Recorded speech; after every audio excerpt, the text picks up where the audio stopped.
Bonjour, ma famille. Bienvenue dans votre émission Conseil du jour. Aujourd'hui encore, on va recevoir notre invité d'habitude, le prophète Jérémie Mato. On va parler aujourd'hui, notre thème c'est l'appel au ministère ou appel au don. Bonjour mon frère. Bonjour. De notre ami sous une émission d'Abisso, pour tout le il sous thème d'Abisso où il y a appel ou au ministère, appel ou au don, appel au ministère ou appel au don. Tu vois la différence ou on a assisté à l'addition dans tout le monde. Ok. Différence c'est entre appel don, on détermine sur un thème d'Abisso. Nakati ya thème mingi l'appel au ministère ou l'appel au don. Alors d'abord, le ministère et les dons, c'est deux choses différentes. Le ministère et les dons, c'est deux choses différentes. Pourquoi?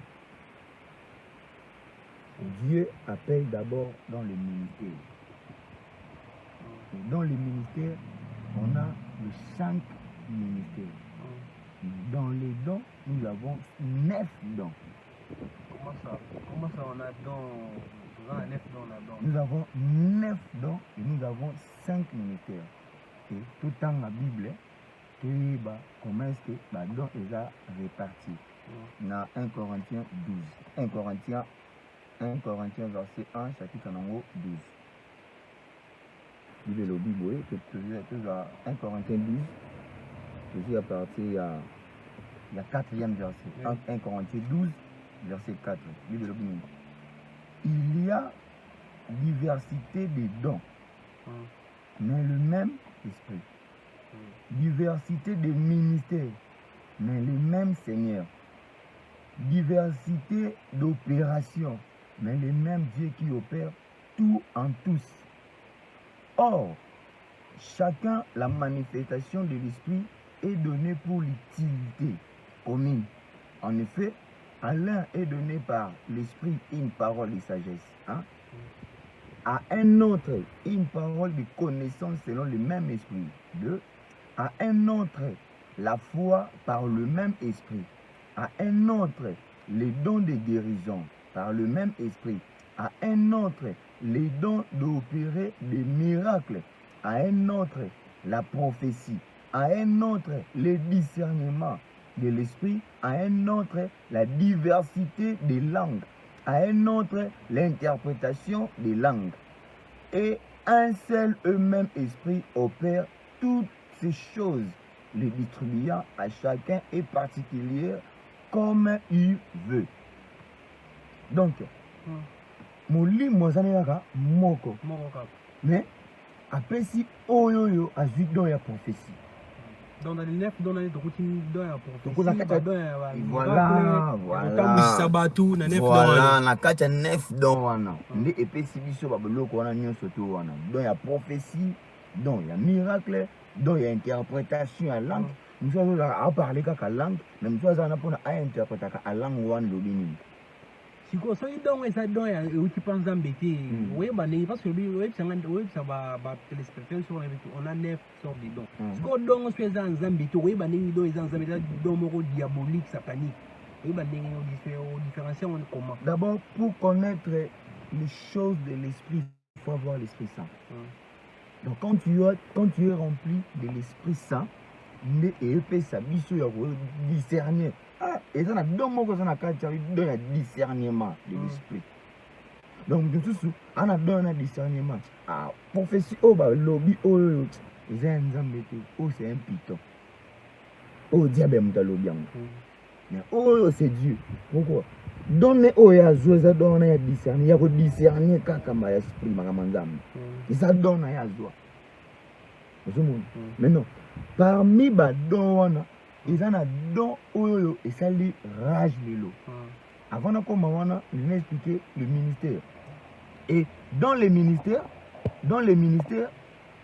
tout en Ephésiens 4. Ephésiens 4, verset 5. Tozo, nesika tozo kende ko comprendre nini oyo nzambe azo loba na biso na kati ya mokanda ya Efelo. Yeah. Ozomona ke basali ya nzambe ebele to bandeko ebele baza nango na connaissance mais bamikotisi na ba erreur presque ebele. Ephésiens 4 verset nango 11. Je lis la parole du Seigneur. Amen. Il a donné les uns comme apôtres, les autres comme prophètes, les autres comme évangélistes, les autres comme pasteurs et docteurs, pour le perfectionnement des saints en vue de l'œuvre du ministère et de l'édification du corps de Christ. Tu vois? Et tout cela, et ministère. Alors, à ce qui concerne le ministère.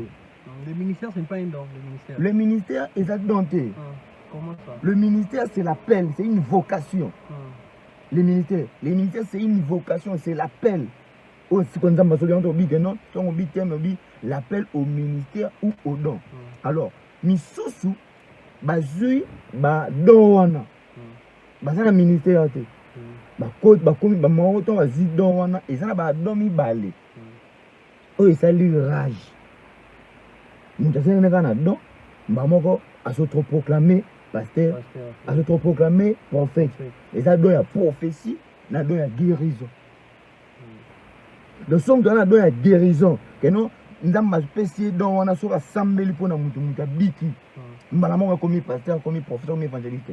Ce que nous avons péci parole de connaissance, péci prophétie. Nous avons commis prophète. Tu vois? Oh, il y a une très grande différence entre les ministères et les dons. Joël Alobi, dans le livre Bible Lobby, dans Joël 3, Bible Lobby, au temps de la fin, je répandrai mon esprit sur toute chair.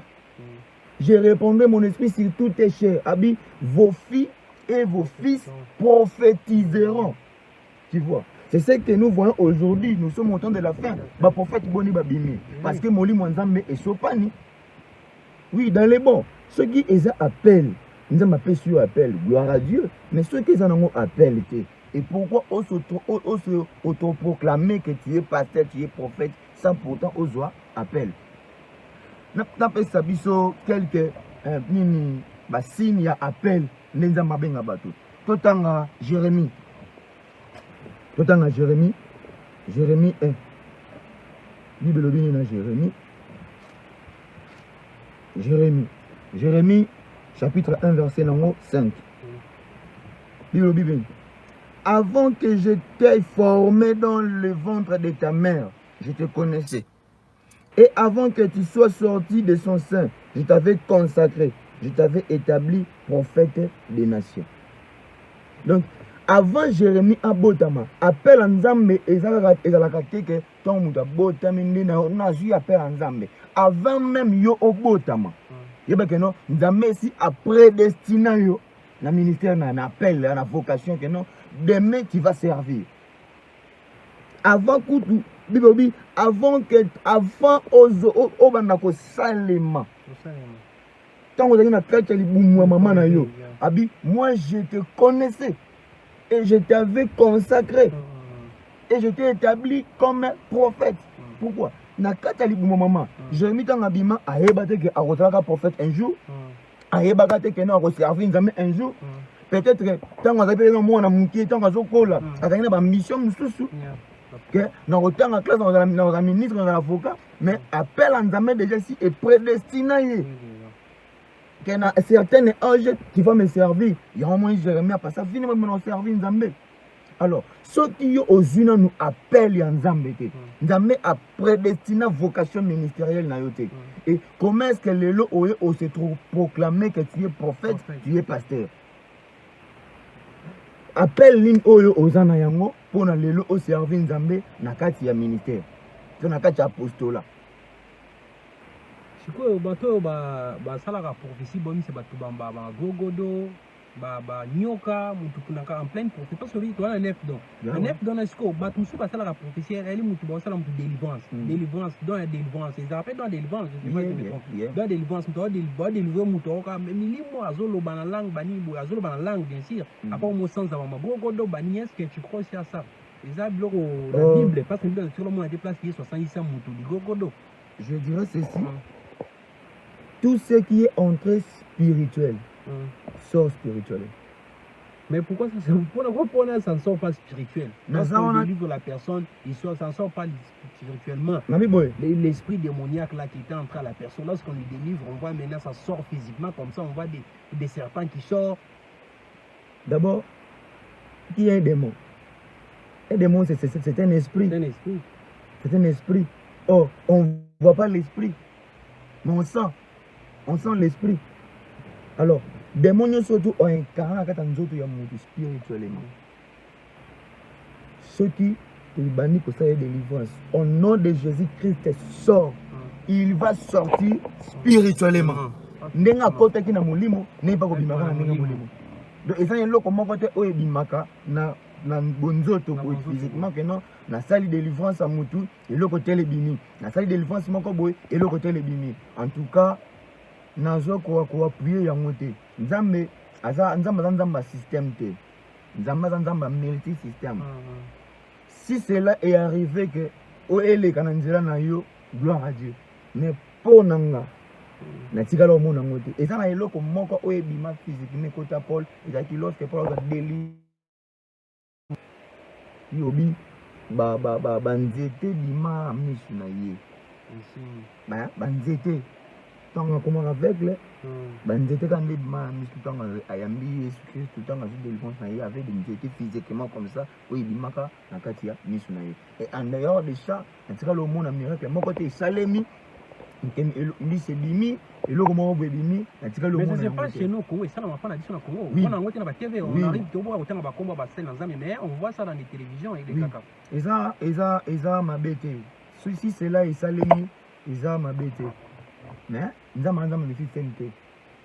Sotali chrétiennement tango biki sabatu. Asaela méthode du monde pour en guérir batu. Prenons l'exemple de Bartimée. Bartimée c'est Bartimée Simi Bartimée abi. Que veux-tu que je fasse pour toi? Abi que je retrouve encore la vie. Abi voir lorsqu'il a touché Bartimée moni. Mais lorsqu'il commence à aveugle né, il commence à faire boire kasoyi na mabele, asala potopota tchana mi pour amona. Et puis pour la matinée question na silo. Donc dans ma gogo soutenir dans mon toi sans boire ça délivrance ça sans boire soutenir. Parce que dans les chemins qui ne les prophète qui na chemin on a d'autres qui ne les pas. Na solo baboye. Landanga bien. Na solo baboye. Nombi nzamba ya multi système. Azanga système te. Mais ceux qui miracle vraiment comme systématiquement que non ka yango ne comme au salema. Là tout na ba question. Parce que même Dieu lui-même on a pris cet exemple à Bartimée guérison il y a avec les naissances. Bon, mais le Zagi va aveugle. Mais ça va bien que c'est bon, on a encore à poser, le boko, poser, le boko. Ou à poser le boko, mais oh, comment il faut tirer pour poto, la mise. Tu vois? Donc, ça m'a dit que c'est un maladie, maladie, moko, mais n'est au big, n'est au big, tu vois? Avec mon super, avec un big ça, ça m'a semblé qu'on est matin, il y a Abimaville. Mais j'en ai à Dallas, Abimaville qui est en dessous à Houston, qui est en dessous de la ville, sous le temps, à Dallas, Kakaboué, maman Ramoni. Amoni malamoko, tu vois, et ça miracle donc ça m'a amené à multi système. Donc à ce qui concerne les dons de guérison, moi j'appuie pas et je soutiens pas. Donc tu es au milieu du village, tu ne soutiens pas. Moi j'appuie pas et pour ça là. Dieu peut aussi le faire. Nous avons pas que ça là, Dieu peut le faire, mais exactement que non, il a chaque miracle, yango. Là, il faut se poser des questions ça. Mais c'est que je sache, le miracle n'est pas focalisé dans ndenge moko boy. Donc Nzambe asalaka makambo na ndenge et belé. C'est un peu ça. Donc yo soutenir bango ti na contre bango. Je soutiens pas le lenge ba miracle la bongo. Je soutiens pas. Moi je soutiens pas. Mais si on se contacte spirituellement, il faut bien physiquement, est-ce que faut pas me laisser pétrole, je ne sais pas, je n'arrive pas à comprendre. Pétrole, faut mettre la pétrole pour nos bika. En tout cas, j'appuie pas et je soutiens pas le miracle à bongo. Donc ce que moi je sais, vous déposerez les mains aux malades dans le nom de Jésus-Christ et les maladies seront guéries. Pas de pétrole, pas de quoi. La Bible dit ceci, vous opposerez les mains aux malades à l'éloignement d'huile. Jacques 5, ouais, Jacques 5 il dit, quelqu'un parmi vous est-il malade? Appelle les anciens qui prient pour lui. Vous déposerez les mains aux malades et les malades seront, et vous déposerez les mains aux malades à l'éloignement d'huile et les malades seront guéris. Donc,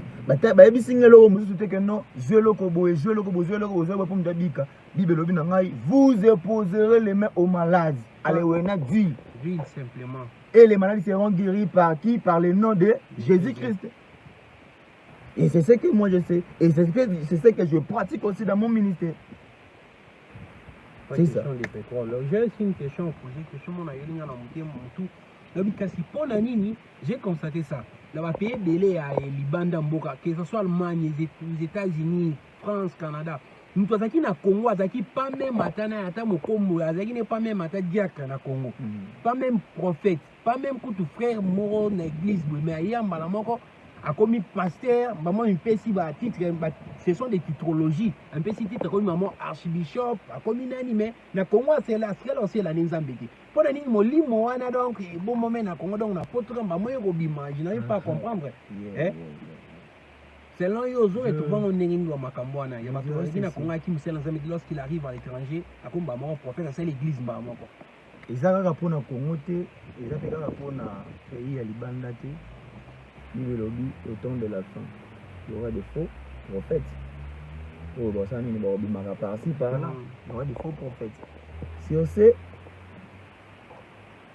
concernant les appels, tout dans la Bible, dans 1 Samuel, nous avons 1 Samuel 3.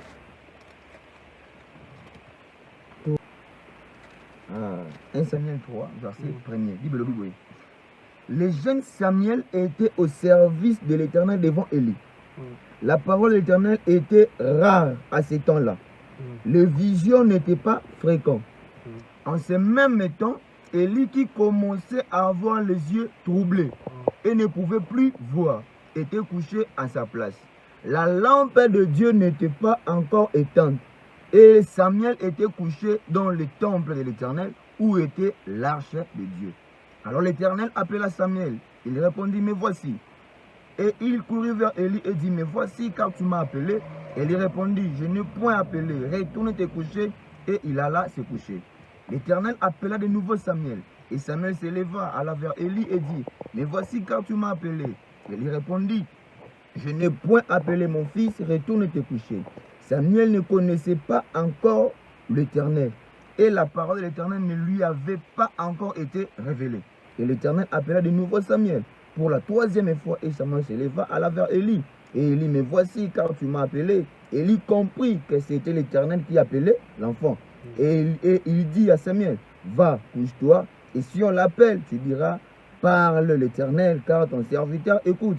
Et Samuel alla se coucher à sa place. Et l'Éternel vint se présenter. Et il appela comme les autres fois. Samuel, Samuel. Et Samuel répondit, parle à ton serviteur, écoute. Alors l'Éternel dit à Samuel, voici, je vais faire en Israël une chose qui interdira, ainsi de suite. Je vais vous parler sur l'appel. L'appel, comment est-ce que Samuel a appelé en ce moment-là, le jeune Samuel était au service de l'Éternel devant Élie. D'abord, ici, on va parler si importance il y a père spirituel,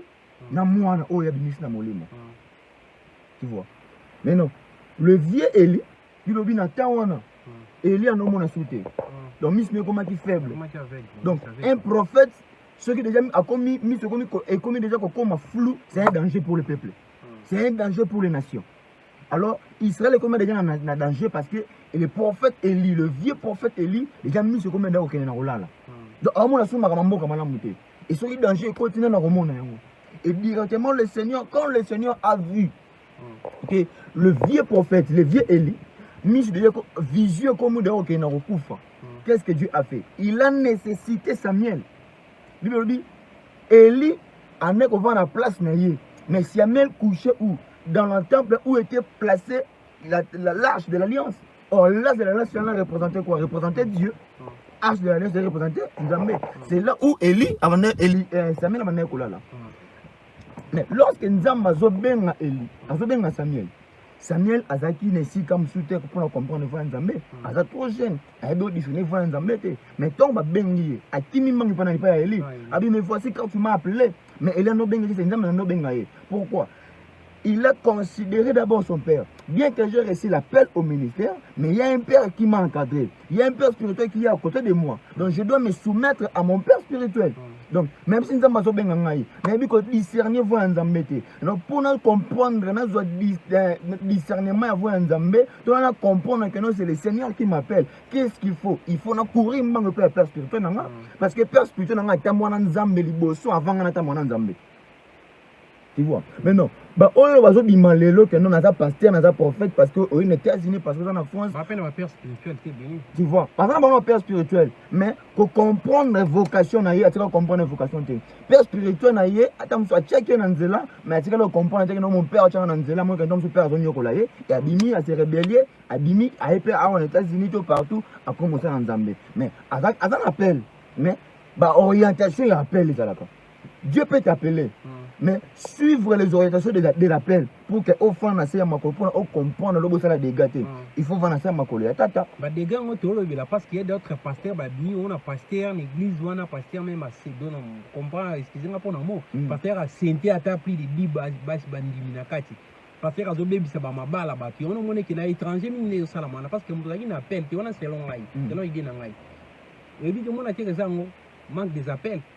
Bon ko sente na kati église to ko sala ba dégâts na kati église on va te eza manque d'enseignement eza manque d'enseignement et manque d'enseignement donc manque ya ko vendre c'est ya makolo ya père spirituel tous les 12 disciples ba tamona Christ bango nyusu ba no vendre ça makolo Christ ba so enseignement et lorsque Christ accueille ba tikali ba sala musala tous les 12 disciples ba sala musala o impactant mon bible mobimba et lui ba zo péter belé au coma. Pourquoi? Parce que tu as offert dans sa makolo. Alors, ceux qui ont hésité à revendre dans sa makolo, tu prends oye kola. Offert dans sa makolo, père spirituel, tu prends oye kola, oye lobby. Il faut assumer ma responsabilité des gars au sein de la vie lobby, la vie ministérielle lobby. Parce que la plupart des hommes de Dieu ont ça des gars dans l'église. Et ça va se révéler dans la père spirituel na bango. Et ça va béba dans la père spirituel na bango. Parce que père spirituel na zong c'est dans nzela ya boy. Et abimi parce qu'il y a la prophétie, parce qu'il y a un miracle, parce qu'il y a une beauté, à terre les cailloux, abimi parce que l'église n'a eu, et ben moi on est bazos sur badega. Au côté il y a les père spirituel n'a eu, au côté ça colle les père spirituel n'a eu, mais au l'équipe père spirituel n'a eu quand zambete, au l'équipe père spirituel n'a autant mon zambete, parce que avant yo existait dans la mokili père spirituel n'a existé nan. Et tant yo bandi makamanza mais père spirituel déjà abandonné yango déjà. Bible lobi mis Samuel a s'est inventé que non parce que n'a yo kanzambe. A s'est inventé puis monsieur Elie que non kufa. Amona suta amona flou. Mais nzambe tango tombo la Samuel, mais Samuel a zéro na vision wapi et père spirituel. Tant nzambe obina ngaboy, tant amona boy, tant zo kaboy et vu l'expérience il y a makamanzambe o tata zaki na yango ne est orienté, il est le prophète Samuel. Il est le prophète Samuel comme prophète Samuel. Le Israël mobimba bazo bangaye il y a pas un prophète ou la tellement na kati Israël le prophète Samuel. Pourquoi? Alana ki ba instruction ya tata na ya molimo Eli. Alors jeune prophète, jeune serviteur de Dieu, jeune pasteur, jeune apôtre, jeune docteur, bisiko zali ceux qui ont bébé na père spirituel na yo. En tout cas, nazo bon de la yo qui ne va réparer avec ton père spirituel.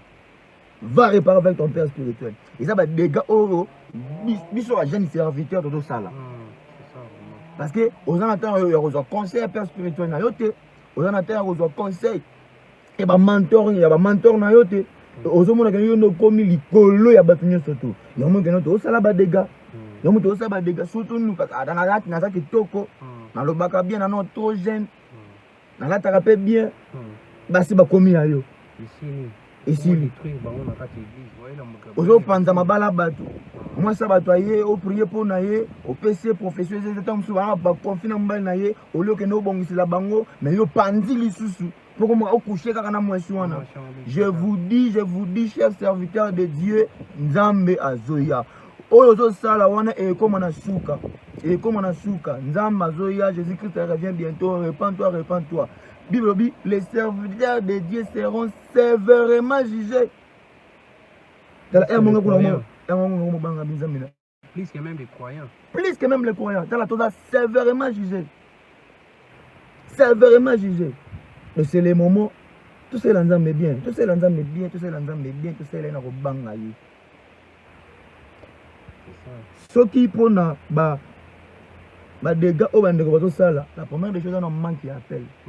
Et la plupart il y a dégâts. Et ça, comme je qui donne à prouver. Là, il y a l'autre exact. Abi, tu as bêti par de connaissances, mon corps est simbi. Abi, on a plein de prophète, on a plein de pasteur. Moi, des bandini, 4 bandini, on a la zam, on a zam intendance, quand ils sont là, on a mangé, on a anticipé sur que tu m'as fait on a prophète. Oh, toute personne qui a vu, nous avons un appel. Appel prophétique, évangélique, apostolat, doctrinal, pastoral, tous les 5 ministères.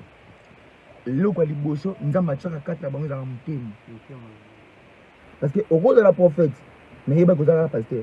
Dans tous les 5 ministères, ils ont un rôle où état la carte pastoral pour être berger.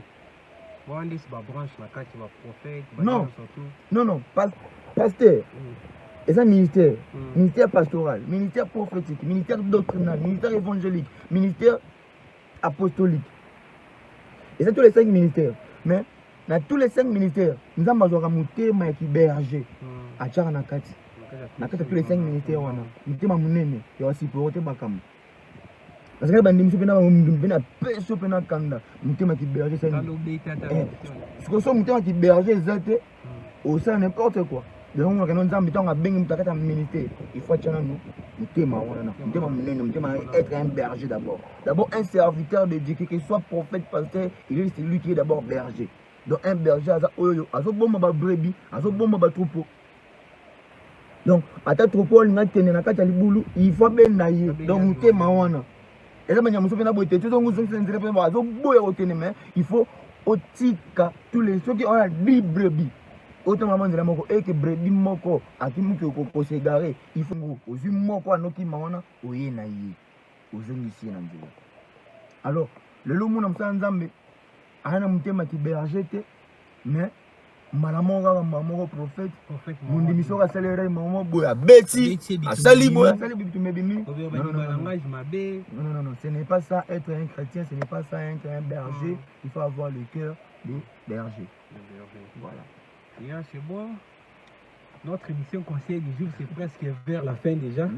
Les prophètes, notre prophète et le prophète Jérémie Matou GMT. Si vous avez dernièrement de dire, partez à la fin de notre émission, quoi. Qu'est-ce que vous allez dire à nos téléspectateurs? Je dirais ceci aux téléspectateurs. Chers serviteurs de Dieu, yo mutu autoproclamant oza pasteur.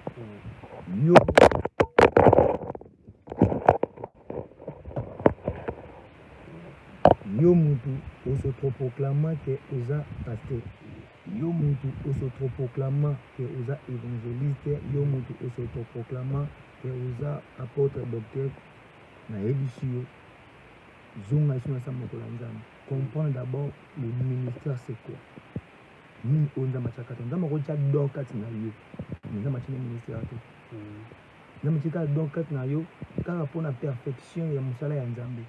Non, na kati église zo sunga pe. Pour que pour sambe na bopito ba malade bazana babika. Pour opesi message mon groupe intercession pour que ba pour la bonne marche à l'église. Mais c'est que nous commis pas. So comment peut ce message oza au kamara na kati au kamara groupe intercession dans cette église. Nous avons salué ngolo monaka. Au plus un message pour l'avancement de l'église. Il a fait que nous commis pasteur, il a commis évangéliste. Alors comprendre d'abord ni au nzamba chekat na yo. soki nzambe abenga yo vraiment il y a des signes oyo elakisaka ke non oyo aza na appel ya nzambe oyo aza kaka na don ya pamba. Il y a des signes. Peut-être à la prochaine émission on lobela signe ministériel na ba signe ya badon. Comment est-ce que okoyeba ke non na un appel pastoral prophétique, na un appel bon tous les 5 ministères nzambe abenga na ministère boye. Et à la prochaine émission on lobela ba signe wana. O yo mo faut au senti 4 na yo ke non na santaka sini boye, na santaka sini boye, na santaka sini boye. Ya mon ezo permettre ngai peut-être na servir nzambe na ministère terre. Alors j'ai le quoi.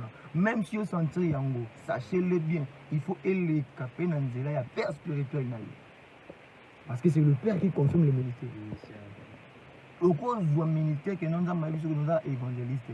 Mais nous avons le père spirituel parce que bimi na kata le boum spirituel na yé. Donc il faut orienter, il que non tu vas faire ça, tu vas faire ça, tu vas faire ça, tu vas faire ça. Alors le ministère on a bengelio to appel na yo ils appellent ya boy, ils appellent ya boy, ils appellent ya boy, ils appellent ya boy. Alors yo on se proclamant, on a ça ma kolo ya père spirituel na yo, réparer na père spirituel na yo et puis père spirituel a orienté au lisusu. Et puis tanga bible mingi vana se ya makolo bato batanga baleka liboso na biso. O ba yebi makambo liboso na biso, bango ne ba enseigner biso expérience bango o bakutana na yango, ba enseigner biso. Mais quand on va wana nzambe ba reni bakutana nango oyisa ke bango bakoyaka nango. So bango o ba betelo lisho ke no biso to koyaka bisika te oyo.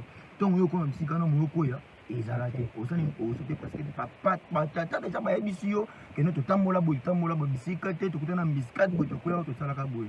Donc zonga na père spirituel na yo, réparer na père spirituel na yo et kozala malamu mingi. Au revoir, nous revoir la semaine prochaine encore. N'oubliez pas de like dans nos émissions et mais aussi partager aussi avec nos amis aussi. Bye bye, ciao. Connectez-vous sur notre page Facebook, notre page YouTube, JMAT TV. Connectez-vous. Abonnez-vous massivement. Bye.